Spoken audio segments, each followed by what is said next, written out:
We're live. Live! Hi, everybody.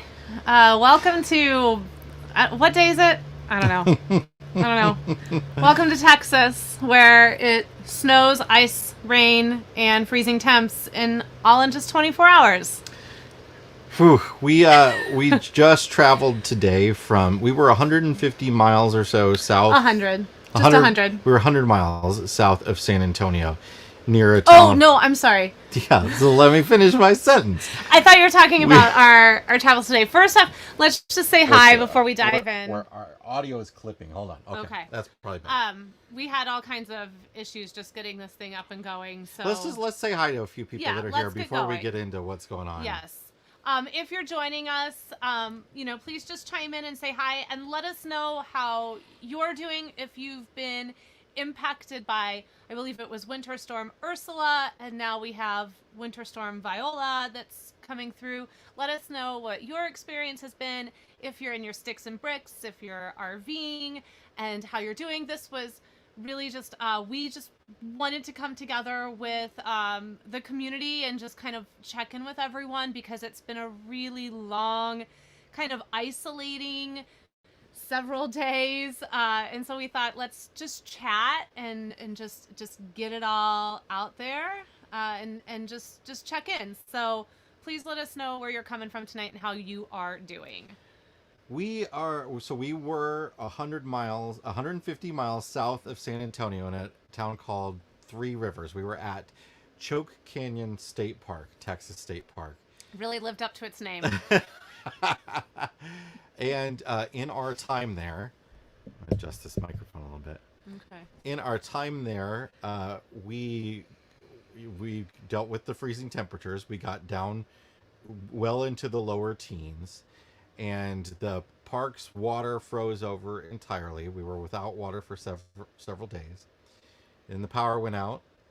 And on top of that, everybody else in the area's power was going out. So stores are closed, and people are using their phones for internet. So internet was really bad because their power being out in their house, they're on their phones for internet more. So it was interesting, and that's part of what's happening across the whole state. And so we've got some updates for you on what we've learned from that. We've now driven another 100 miles south to Corpus Christi, where I don't know, what did it get up to today here, around 50? 45 or 6, 45. something like that, in Corpus Christi in February. So you might be wondering, why did you head to where you left? Why did you go there and not somewhere else? So, a lot of you might be wondering too, hey, where's the RV Miles podcast for this week, or where's the latest See America? They're all inside our heads still. They have not materialized because of the things that Jason just mentioned. We've been dealing with just unending issues with service, with the weather, and our top priority has been just to keep the kids safe, warm, fed, and then also to problem shoot things that were coming up. But we headed that way because we had been up near Texas Hill Country. So we had been by San Antonio, New Braunfels, that whole area.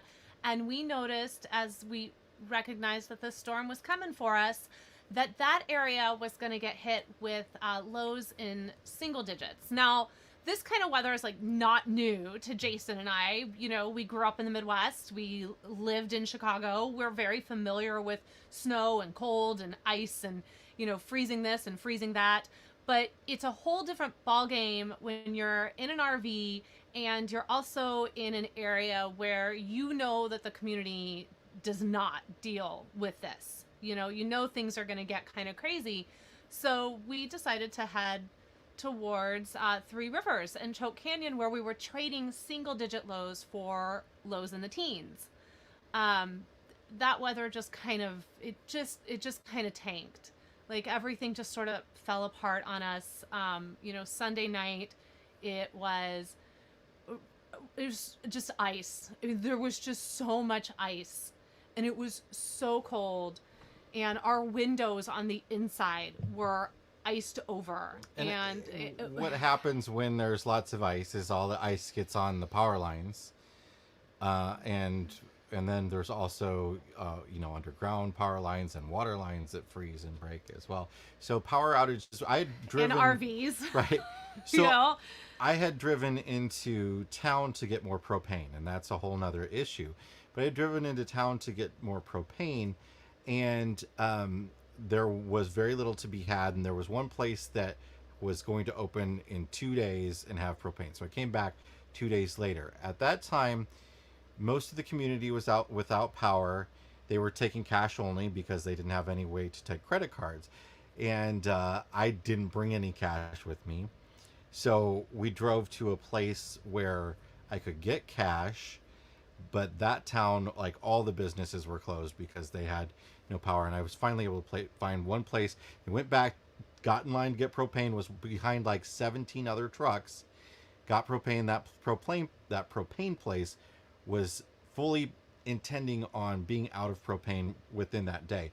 And that propane shortage was happening before this winter storm hit. So there's people have been telling us that there's a chance that the entire state of Texas will be without propane. Yeah, so let's soon.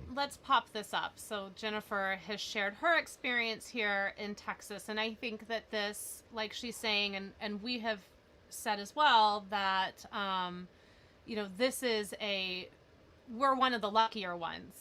I have a brother who's in the Dallas area. I have family in the Dallas area, a brother and an uncle, and they've been sharing with me some of the stuff that's going on with them, and their struggles with power and the water. And I mean, it's really just unlike anything.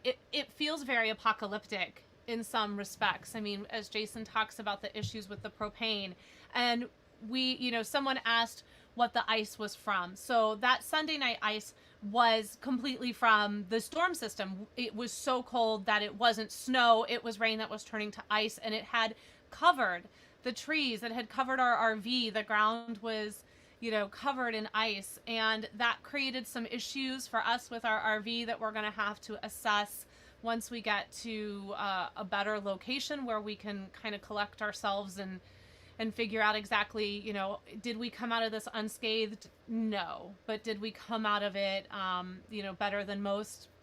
Probably. Well, there's some benefits to there are challenges to being in an RV in this, and there's some benefits. Like, I feel fortunate that we can at least have battery power when there is rolling blackouts. So the place we moved to is, from what we understand, under rolling blackouts. It has not gone out yet, right?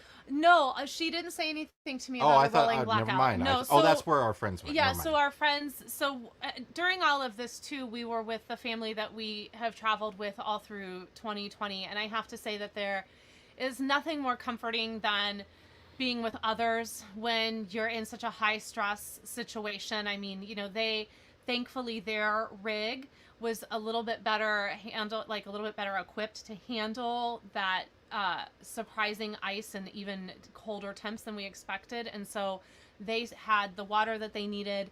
And, as soon as she heard I didn't have water, they were knocking at our door with, filtered water and water for our, sorry. I mean, it was, I was so stressed out when I got up Monday morning. And so to have, someone who can help you when you're like just trying to figure out what's the next best course of action. So we were really fortunate to have them. They've moved west because they're westbound, we're eastbound. They've moved west, and they're going to deal with some snow tomorrow. And so Michael says head back to Florida. Michael, that's where we're headed.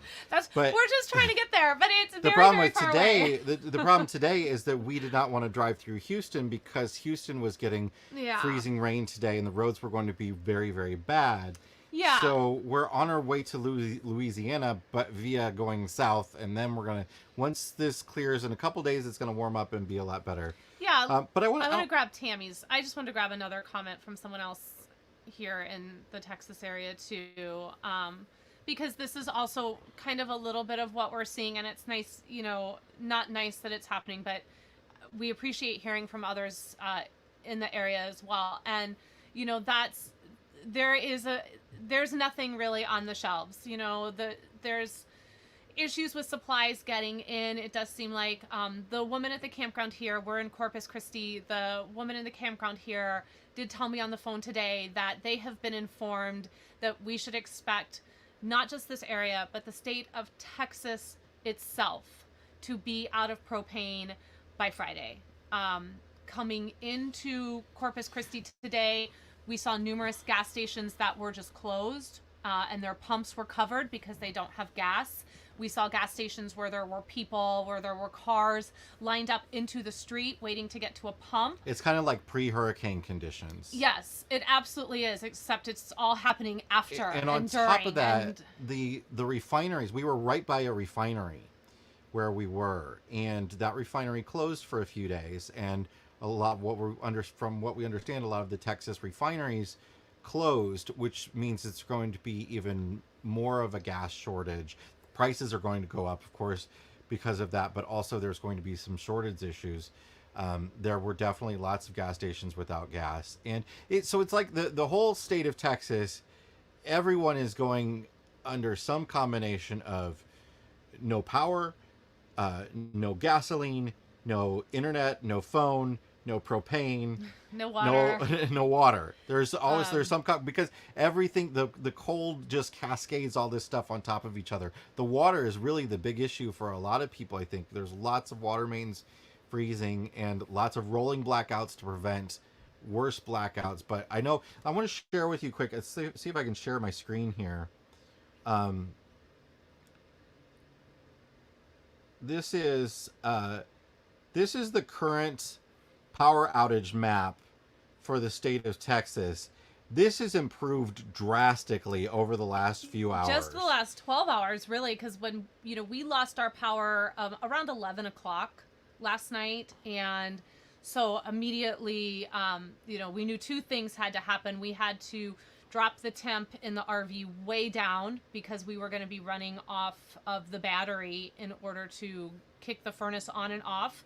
Because as you all might remember, we had our generator stolen in the fall, and we have not replaced that yet because of things that we've got coming, and we're trying to figure that's impossible now because everybody's bought all the generators. Yeah, they've bought all the gas cans. They bought everything. But everything that's not blue right now, that was all red earlier today for the most part, red and orange, which means 60% or more out. I'm not sure how we, I don't even want to point out the fact that I'm not sure how we still have power, but this area has power. So now it looks like there are 2.7 million homes without power in the state of Texas, and that number was a million higher midday today. I mean, who would have ever thought that I wanted to be up near Amarillo? Right. To be honest, having driven through, no shade or no offense to Amarillo, but we've driven through there, and it's a long drive. So, one of the things, so like I said, when we realized that the power went out last night before we went to bed, we took some precautions because we had to drop the temperature down, and we knew that it was going to get cold. It got to about 28 last night where we were. We kicked our furnace all the way down to 60 degrees so that it wouldn't be kicking on all night. Also because we are down to our last about bottle and maybe a third of our propane, so we've probably got about 27 gallons. And we don't need it as long as we have electricity, which is fine. No. But that was our biggest issue. We dealt with days of water not having water, and we could manage that. But power outage caused us to use propane, and propane not existing makes it hard. I feel like, in a way, Bussy has always prepared us for some of these situations. We lived in 3 years in our bus without running water. 3 years. And, we were totally fine with it. We had a composting toilet. I think Jason looked at me today, and he was like, boy, that composting toilet sounds real good right about now, doesn't it? But we also relied heavily on campground bathrooms, and that's an issue right now, too. So when the campgrounds are out of water, obviously they can't make their bathrooms work. Yeah, and one of the things that's been kind of surprising to us through all of this, and somebody brought this up about sort of, the state of emergency that is the state of Texas right now in some respects. I don't really know what's going on. I know Louisiana has gotten hit as well. I'm not quite sure, what's going on in Oklahoma, but really it's this central to southern, I think, Texas, that to me personally seems like this is just absolutely blowing their minds. Like everything is falling apart. It feels like, we've been up in Dallas before where we've seen the temps drop into the 30s. Like that, not that I think, Dallas is the winter wonderland or anything, but it does seem like maybe they're, somewhat used to this. Down here, I mean, in Corpus Christi, Texas, we have a low tonight of 30. I mean, and this is a high for them. That Sunday and Monday everyone was freezing their baguettes off. Like it was just, I can't really process. The homes down here don't, we come from the north, right? So we're used to this, but the homes down here, they don't have basements. They're often their plumbing is not insulated to deal with this. If they, on a good day when they have water, and the places that do have water, a lot of them are under boil orders because their water is down very low. Maybe they've got a water tower and the pump can't run to it for some reason, so the water tower is low. There's lots of different reasons, but somebody, I just want to find it. Kim asked if we have an induction cooktop. We don't, but we have our Instant Pot, which will do everything that I need it to do, and we do have an electric heater which we will use during the day. That will also offset the need for propane. We have our microwave, and this campground we're at, we're right down the street from an HEB, so I can go buy all the coffee that I need. And that was the challenge too about where we were, is that we weren't really near anything, and now we're at least near supplies and stuff. But yeah, it did feel very, camping is all about wanting to feel removed. And we were certainly feeling that in Choke Canyon. And I would like to say, too, that the state park rangers there were really, really exceptional in coming around to us, knocking on doors, making sure that we understood what was happening and what was happening in the campground, and trying to give us the best information that they could. And also today, when they came by, they said, we have officially closed this campground. We're not taking in any new reservations or any new campers. They were only one of 2 state parks still left open to campers. And so they had to make the decision today when the power went out to go ahead and close their doors. The flip side to that was that they said it doesn't matter if you do or do not have a reservation moving forward after today. You can stay as long as you need to get through this. We don't have water, obviously. We don't have power, and we don't know when it's going to be back on. But if you have nowhere to go and you can stay safe here, then we want you to stay safe here. And we do have somebody on site. So I appreciated that. Again, to go back, when the power went out last night, that's when we knew that this was no longer a situation where we could stay at this campground, because now we're without water. Now we're without power. And we had another cold spell. Tomorrow night's going to be pretty cold again here in the area. So I started calling. I started calling hotels, because I was like, I'm done with this. We are going to a hotel. And everybody in this state is doing the same thing. I was like, I will give you all the monies if you just give me a hotel room. And all those hotels either were booked, or they don't have water themselves or power themselves. Yeah. So there are no hotels.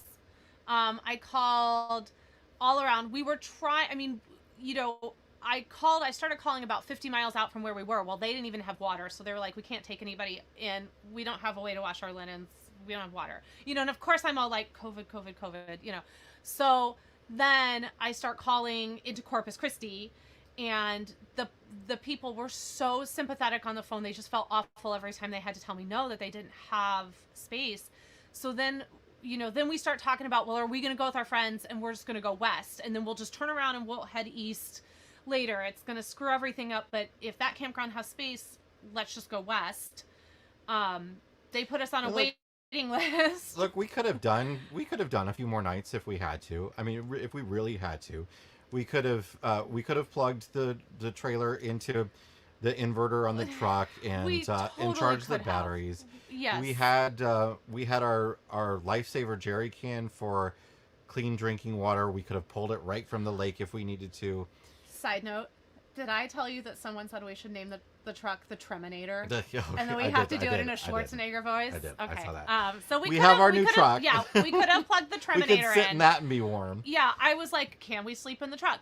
You know, we could have made it work, but I felt like if it had just been Jason and I, that maybe that was a different story. We'll just, I mean, I'll have to share a picture of it. I had on my full body suit sleeping bag, so I was warm. I mean, I was totally warm. It's literally a sleeping bag, it's amazing. bag jumpsuit. It's amazing. I might go get it and just show it. It's like I won't put it on, but it's amazing. So I mean, we're fine. Like we're not worried about anything. We dealt with it, but we're worried about other people and what other people are going through in the state. Lots of people that don't have the ability to deal with it in the way that we do. I mean, we're in a campground right now that we moved to where a lot of people here are either they're permanent or they're seasonal here, so they don't even have trucks to haul them out of here and go somewhere else. Yeah, it's been kind of so really our decision was based on can we give the kids something a little bit better? Can we provide the comfort and the safety to them that they deserve and that they need? And so, which I have one over here dancing in the corner right now. And so that was when I started calling campgrounds and leaving messages and saying, please call me back if you have space, or just call me back, like, just so I know. And amazingly, this one here, they had one spot left. And when she told me that, I said, please may I have it? And then I started crying because I was, not sobbing, but I was crying. And I said, I've just, this has been such a long morning already. I've made so many phone calls. And she was so kind and so sweet. And she said, oh, honey, just get yourselves here. We'll take care of you. You're going to be okay. And it just was like, okay, we have a plan. We know where we're going. They have power. I don't care if they don't have water, whatever. And she was... Well, thankfully, we had a full tank of water because we never drained. So yeah, here's somebody asked. So Michael wanted to know how he wanted us to elaborate on how the RV did. So look, so we I don't want to talk about it. No, we're fine. We back when we were in North Dakota for an extended, unexpected time. We did deal with a few days that got really cold. We were able to go to hotels when we needed to a couple times and drain the water system, winterize when we needed to.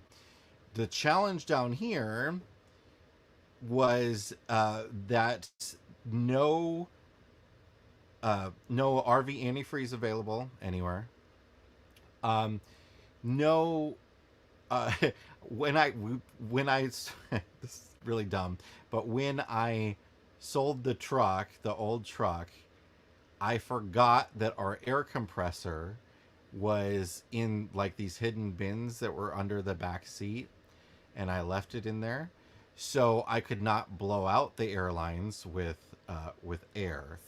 And when you're getting close to freezing, we have a heated enclosed and heated underbelly, and we've always been able to do 20s just fine with enclosed and heated underbelly with nothing freezing. So we pushed it a little bit, right, and filled the water tank because a more full tank won't freeze as easily. So it's a kind of a question, like, do you drain, do you freeze? And if you drain and you don't winterize in some sort of way, you still got water stuck in places that's going to freeze over. And that's kind of what happened to us. The whatever the pickup tube is for our water pump, that froze, and we were not able to get water moving at all. And it's since thawed and it's fine, thankfully. We think the pump's making a few weird noises, but I think it's not a few weird noises. The pump sounds real bad. It's a bad. $15 pump. It'll be like, fine. It does not sound that. Yes, it does. It literally sounds like how I feel. We right just now. started using it, and it always sounds like that when we've just started using it after having empty tanks. So anyway, the other than that bit, all of our plumbing in our rig is inside. So we just opened the cabinets and we had the heat on and everything was fine. Yeah, what's interesting about this is I know there's a lot of people sharing, that they do a lot of preparedness, and I I think that is fantastic, that you have the space to have these extra things, and I wish I could say that we had the space for the extras. We were talking about this, and I don't know, I don't think that we truly understood, we had moved and thought that we had gotten ourselves into a safe enough location that we were going to miss all that. So, when we left Texas Hill Country on Saturday, that morning before we left, I was at Walmart at 7:45, 8 o'clock in the morning to get a massive pickup order, because I was going to stock us, knowing that we were going somewhere that was going to be a little bit more remote, but also knowing that we weren't going to want to, we weren't going to be able to go anywhere. That we didn't want to be driving on the roads when we expected them to not be the safest. I tried to get propane, couldn't get propane. All of these things that you try to do to prepare. And I kind of, rolled into, as we were driving there on Saturday, and this storm sort of started to roll in a little bit early on Saturday, I started thinking, this isn't enough. I almost bought a propane exchange when they were available in preparation for this, and I didn't, and I really should have. And, we were a lot better prepared when we had a generator. When we have the generator, then that's backup heat. It's backup electricity, and we have backup water with our lifesaver can and stuff like that. So we were a lot better prepared, but we've just been avoiding buying a new generator because we know we're getting a new rig soon. But I don't know. I don't know. I woke up Monday, just in a daze, in a shock that what I was seeing out my window, what I was seeing on my windows. We had lost our water about 5 a.m. I had been up since about 5 a.m., in my head about everything, and trying to play out the 1.257 million, scenarios I had come up with, and how I was going to navigate each one of these. And, my gosh, I feel a little shell shocked a little bit still. I feel like, we weren't quite prepared for it. That's on us. We should have known a little bit better. I think, also, my gosh, Mother Nature, just slow your roll. I think for a lot of us RVers, and us especially included, I think a lot of us think the ultimate preparedness is the fact that we can run away from this. Yeah. Right? And this was not something you could run away from, right? This covered the entire state of Texas, which is massive, right? It's the same distance from Chicago to the top of Texas as it is from the top of Texas to the bottom of Texas. Yeah. So there was just really no outrunning this for most people. And, I think that's something I will think of in the future, is that's kind of a false sense of security, that you have this RV that can take you anywhere. Well, you still need to be prepared for where you are. Yeah, right? And so we have a question, how long, did we know ahead of time? So we knew probably midweek. We started 3-4 days. Yeah, and so I immediately started looking for campgrounds, trying to figure out which was the best path for us. Do we go straight? What I had tried to do, and I could not get anything, was to actually get us further south than what we had landed. I tried to get us way down towards the Mexican border, because that's where I was seeing what I felt were really normal cold weather temps. But if you looked at the map, though, those temps were actually out in the Gulf. They were actually out in the water. It was up to the border. But here's the thing. We were preparing just for cold. Right. And I think that was the mistake. We were just looking at it as, okay, how are we going to get through this cold? We knew we could handle that and fine. But not even crossing our minds was massive water outages, massive propane shortages, massive electricity outages, all that sort of Yeah, stuff. I mean, what it it happened. I mean, like Monty Python says, you just always look on the bright side of life. And as I mean, we're here. Nobody's hurt. We still have walls and food and warmth and a home, and we still have each other, and we've learned some lessons from this. And don't ever let anyone. This is a lesson for us, and we'll own this too. Don't ever become complacent the longer you RV. We've been full-timers now for 4.5 years, and we just got our butts handed to us over this week. We learned some lessons about ourselves, we learned some lessons about Mother Nature, we learned some lessons about our RV, and that was a really good reminder to us that this is an always evolving journey as RVers and as full-timers and adventurers in any way that you do that. And so we have, when this is all said and done and I have more time to sort of sit down and process it, I think that'll be Saturday. I think here it's going to be like 60 degrees on Saturday. But that's for us to do better the next time. And the way I will do better next time is I will not be in Texas next February. I will be in the Keys. And I'm not kidding. Like, I'm already booking. Because they never have weather problems in the Florida but Keys. I'm going when I don't expect the weather problems. Okay? I'm already booking the campgrounds. Like, we're going to the Keys. I'm going to get us as far as humanly possible. Thank you, Texas. It's been a treat. We probably won't be back for a while.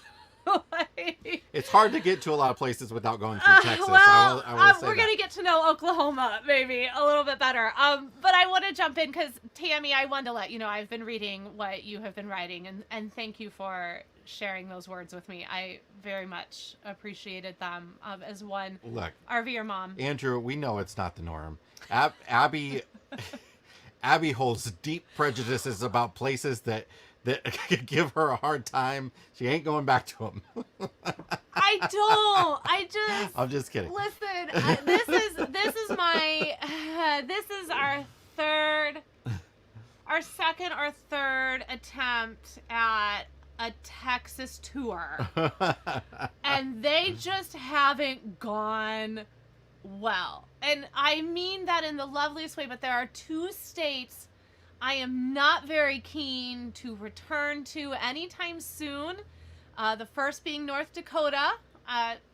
No offense to North Dakota, but I did see a lot of you. And now Texas. Just for a while. We had some of the greatest camping that we've ever done on the beaches right here at Mustang Island. I will carry those memories and also that sleepless night of wondering if the tide was going to carry us out to sea with me for the rest of my life. But I can't come back just for that. not for a few more years. You're gonna find me this time next year in the Keys. That's where you're gonna find me. So that's kind of where we are at. We are here until Sunday, I think, and then we'll feel like we can start making our way through Houston because, like we've said, we're headed east. We're supposed to be in Louisiana, Mississippi, making our way towards Florida, up into the Carolinas, and we're gonna stay here till Sunday. We have an unbelievable amount of work to get caught up on. If you have been emailing us or you are looking for something from us, please forgive us as we have been unable to fulfill those things.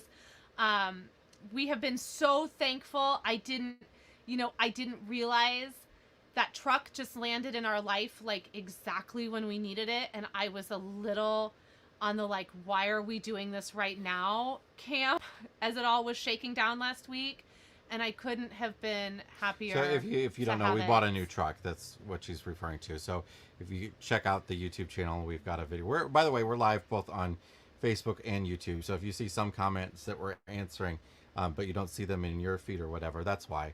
That we can see all the comments. They compile them here for us. But we got our new truck about a week ago now, a little less. I don't even know what day it is. I keep thinking it's Thursday. Is it Tuesday? Wednesday? I don't know. And I don't know. It's been a godsend. I didn't feel uncomfortable driving. We didn't tow in any icy weather or anything, but I didn't feel uncomfortable driving into town or anything like that, which was nice. And it gets warm really quick inside, so that's good. Yeah. So this was a suggestion. If you have any other questions, we'll probably wrap this up pretty soon. We, like I said, we just wanted to kind of check in with everybody, make sure you guys are all doing good. There's maybe do a top 10 list video of what you did right and what not so right, so we can all learn. Sure. I could probably do 8 things I feel We probably should have did done wrong. that while we were doing it. No, we can sit back and think about it for just a little bit. Someone had asked us how our boys were doing, and they have done exceptionally well through all of this. Like all of us, they each had their own little moment of fear. They look to the grown-ups to kind of just, here comes one. Speaking of, he always loves Will to show- says he's been in the Keys when it was 30 degrees and not a damn heater on the island. He made them turn on the hot tub at the hotel and stayed in it. You know what? Awesome. That would have just been amazing. Yeah, we will make sure to always have a little space heater. And I gotta say, this tiny one we've got going behind us, whoo, it is just keeping this whole place nice and warm. So we're happy to have it. None of us has showered since I think Friday, Saturday, something like that. I haven't done laundry in 2 weeks. We are definitely ready for some water. I want to respond to this. Jonathan wants to know, has this experience influenced our plans for options on the new trailer, solar, built-in generator, tank heaters, etc.? I wouldn't say that this has influenced what our plans are, but our plans have been to have a decently sized solar package on our new trailer. We've been back and forth on whether we want the residential refrigerator or want to stick with the standard propane gas refrigerator, and this does help sway towards the propane gas combo. It's nice to have options. Options are always king, right? So I don't know. I think we're probably in that camp pretty solidly at this point. Yeah. So but other than that, not much. Yeah, I would say I wanted to address too about the kids. This has been great for Henry because this little heat nugget has got to sleep in his mommy and daddy's bed for the last 2 nights because he's so warm. And I always worry he's going to kick covers off and be cold. So I told him for the last 2 nights he could sleep in our bed. And he has definitely kept us warm where we haven't even needed to have the heat on. It's been actually quite great. Kim, I would love one of the new 12-volt compressor fridges. They're not really new, but they're starting to really put them in a lot of RVers. The trailer we're planning on getting at this point, it's not solid yet. They don't offer it, so it's like, do we have it done separately? Will it fit?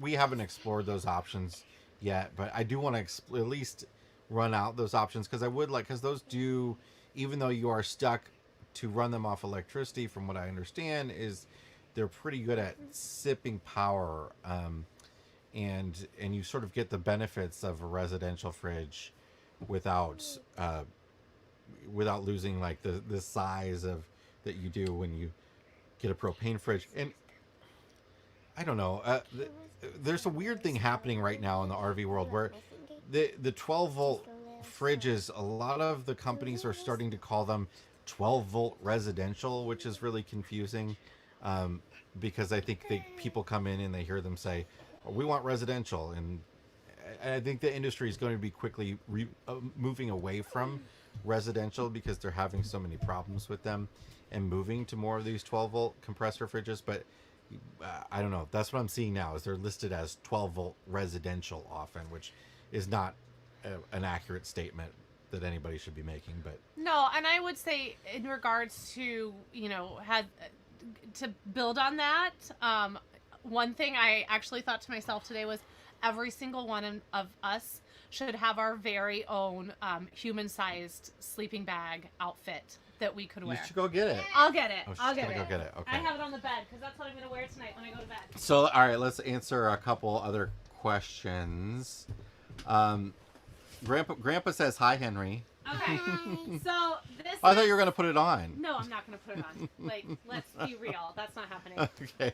So this is what I've been wearing Nana all says day hi as well.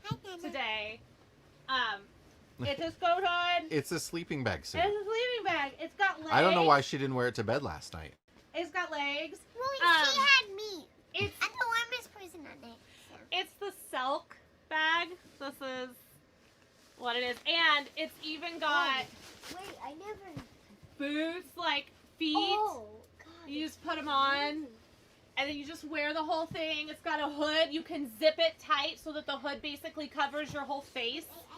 You can cover up your hands, so then your hands are also covered. So I wore this like all day today in here, like as we were packing up to get ready. I have a picture. I'll share the picture of it. But I mean, I look like I'm about to blast off into space. So Tammy says, I really have to thank you guys. It helps to know that I ain't the only one dealing with all this. And yeah, there's a lot of us going through it. And that's why we wanted to get on here and go live tonight, just to be able to say, you can get through this. We're getting through this. It's going to be okay. And does anybody need anything? Is there anybody out there that like needs some serious help? Let's figure out getting you help if that's something that needs to happen.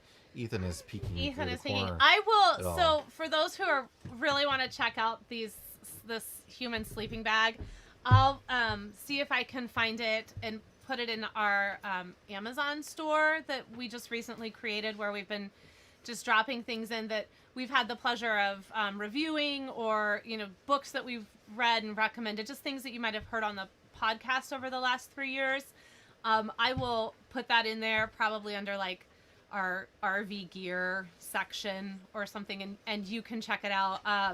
I never thought I would have. Yes, it is like a baby snowsuit, Tanya. That's exactly. It's like a human baby snowsuit. I never, ever, ever thought I would have the need to actually wear that for long periods of time. But I got to tell you, that thing this morning, when it was like, a very, very crisp, like 50 degrees in here, whew, that just felt so good. It's not like, okay, I mean, look, I wear something underneath it. Like I have my yoga pants on and like a sweater. So it's not like there's no like little trap for bathrooming.